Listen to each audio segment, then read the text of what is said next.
All right, let's get right into it. We're talking about something huge today, something that's going to define your whole career, ethics and management. And look, this isn't going to be some dry, boring lecture. Think of it more like a roadmap for the leadership journey you're already on, or maybe just starting. So let's just cut to the chase with the biggest question of all. And I'm serious, this isn't just for show. Take a second and really ask yourself, what kind of leader am I going to be? Because the answer you come up with, even just the beginning of it, is going to ripple out and affect everything. Your impact, how people see you, and yeah, your legacy. All right, so first things first. If you're going on a journey, you need a map, right? Well, for an ethical leader, that map is all about understanding a few key principles. These are like the North Star for your decision-making. So what are we even talking about when we say ethics?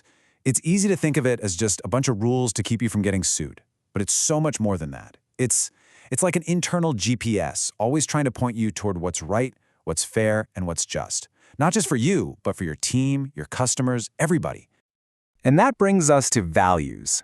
Now, this is where it gets really personal. Your values, they're like the operating system running in your head. They're the core beliefs that are always there, shaping every single choice you make, whether you realize it or not. So you've got to ask yourself, what do I really stand for? And then there's integrity. This is the big one. Integrity is basically where the rubber meets the road. It's when your actions actually match up with your values. You know, walking the talk. It's about being consistent. When you have integrity, your team knows they can count on you, period. That's how you build trust. It's everything. Okay, so we've got the vocabulary down. Ethics, values, integrity. Check. But just knowing the words doesn't mean much, does it? It's what happens in the real world that counts. And trust me, when it comes to this stuff, the stakes couldn't be higher. So look at this. It's basically a fork in the road every leader faces. You can go down the ethical path. And what do you get? Trust, good morale, a company that actually lasts. Or you can take the other path, the unethical one. It might seem like a shortcut at first, but it's a dead end. We're talking scandal, distrust, legal trouble, the whole mess.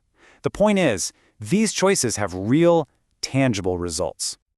You know, theory is one thing, but stories are where we really learn. So, let's look at some real-world examples.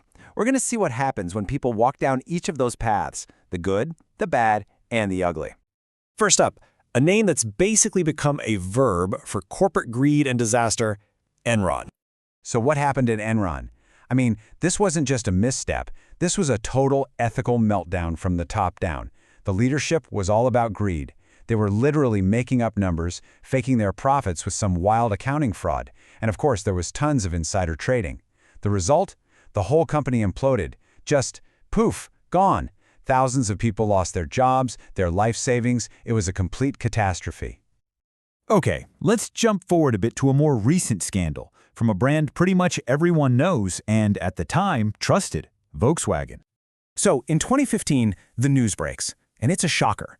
Volkswagen had been purposefully, deliberately rigging their cars to cheat on emissions tests.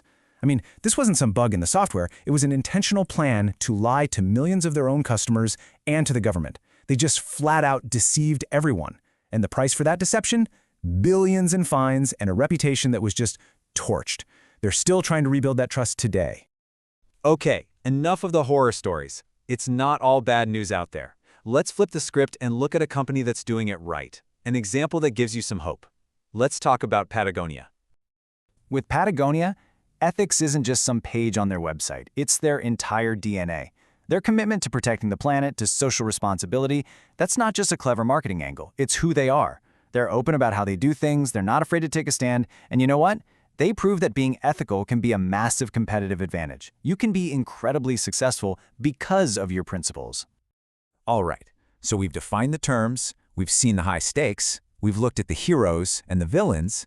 Now comes the part that's all about you. How do you actually do this?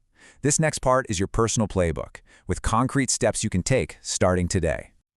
So here it is, your 5-step framework. Super simple. Step 1, reflect. You got to know what your values are in the first place, right? Take some time to actually think about it. Step 2, seek feedback. We can't see our own blind spots. Go to a mentor you trust and ask them, seriously, hey, where am I not living up to what I say I believe? Step 3, stay informed. Know the rules, the laws, the industry standards. That's just baseline. Step 4, And this might be the most crucial. Lead by example. Your team is watching what you do, not what you say. And finally, step 5, keep learning. This isn't something you figure out once. It's a constant process of growing and getting better.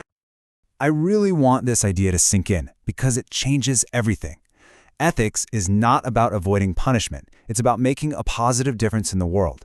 See that shift? It's not about playing defense, trying not to get in trouble. It's about playing offense. It's about using your position to actively make things better for people. So, here we are, right back where we started. You've seen the map, you've seen the destinations, the journey is yours. The only question left is, who will you be?